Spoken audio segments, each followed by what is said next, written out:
Listen, we've all been there. You spend all this time cooking a perfect Thanksgiving turkey, and then you butcher it and cut it all wrong. Truly. I mean, carving is a big deal. Presentation is also everything. So we've got Jacqueline Blanchard and Brandt Cox here. They're helping us out with Couturier. Tell us about what your company's all about, and I can't wait to learn some carving techniques. Yeah, so essentially we sell Japanese knives. We're basically centered around for professional chefs and also the serious home cooks, you know, who are looking for something that's going to perform a little bit better and sort of, just be a little bit nicer, you know, for what they're doing. You know, like you were saying, you spend all this time making great food, you know, you want to enjoy it while you're doing it. You've got to have the right tools in the kitchen. Absolutely. I think that makes cooking a lot easier. We're chefs ourselves, so, you know, it's really important. We come from that perspective when we're kind of guiding the public, and serious home cooks, not just the professionals of the industry.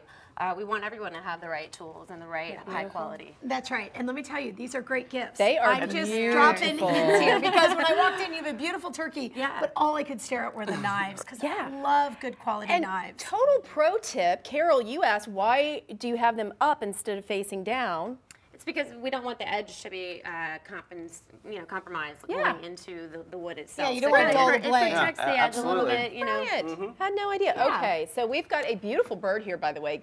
Nicely done, y'all. Nicely done. Thank you so much. How do we get started, Brandt? So the first thing we're going to want to do is we're going to sectionalize our bird. I mean, also the first thing even before this, we did before we went to air, is we let it rest because you want those juices to redistribute throughout the bird. Because even if you have a nicely cooked bird and you cut right into it right away, all those juices run out, and then even if it's nicely cooked, it's going to appear dry. What's the resting time typically?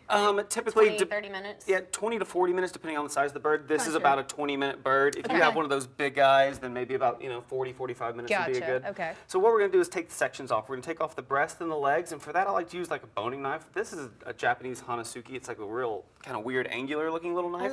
But it's nice and thick on the back and thin on the tip. So that way when we start and go through and actually start cutting into our breast, we've got that nice thin tip to really make a nice even cut all the way through. And that way we can separate it out, and then we've got a thicker back. And anytime you're dealing with bones, it's nice to have a little more durable, thicker blade. And so we're basically just going to rake this guy right across the breast there, just like that. Kind of come around and then remove it from the side. And I'm working right along at that wishbone. Oh, you went all the way down. See, all the way I down. just cut that piece. I don't go all the way down like that. Yeah, all the way down just like that in one nice motion. And again, if you've got a nice sharp knife, it's really doing the work for you. You know what I mean? You shouldn't be pressuring at all. If you're putting too much pressure into it, then that's when mistakes can happen. And that's when you'll be like, is my bird undercooked? No, because you're bleeding all over the place. So absolutely. Sharp knives matter, absolutely. And guys, while I'm cutting this, I just passed Jackie a piece over there, and she's going to start doing some slicing. Because once you get it, it's nice to have it portioned out for people, so that way they can take it off the plate. They can get what they need. Get what they need, absolutely. And that way you don't have the little kids dealing with the sharp knives and things like that as well. I want to watch you slicing it up. For some reason, and I don't know why, because I do that to my chickens.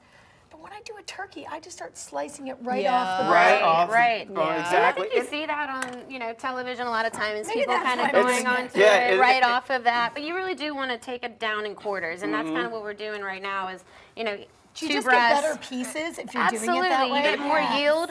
You're definitely going to get more yield going on. And if you really think about it, a turkey is just kind of like a triple chicken, right? It's just a chicken that's 3 times the size. Well, what's happening right now? Hold on. What is happening right now? You flipped it over. I flipped it over. I've never done this. And then I'm cutting right underneath here. And my favorite part, my personal favorite part, is this little piece of meat right behind the leg bone. We call that the oyster. The oyster's the best. And you really want that because that's the juiciest part of the turkey. And then I'm basically just going to separate the leg here. And then I'm cutting right underneath, and then I'm going to separate that from there. Guys, if you need knives, go see Couturier. They are on Woodland Street in East Nashville. You can find out more information on their website. We've got it at the bottom of the screen right there.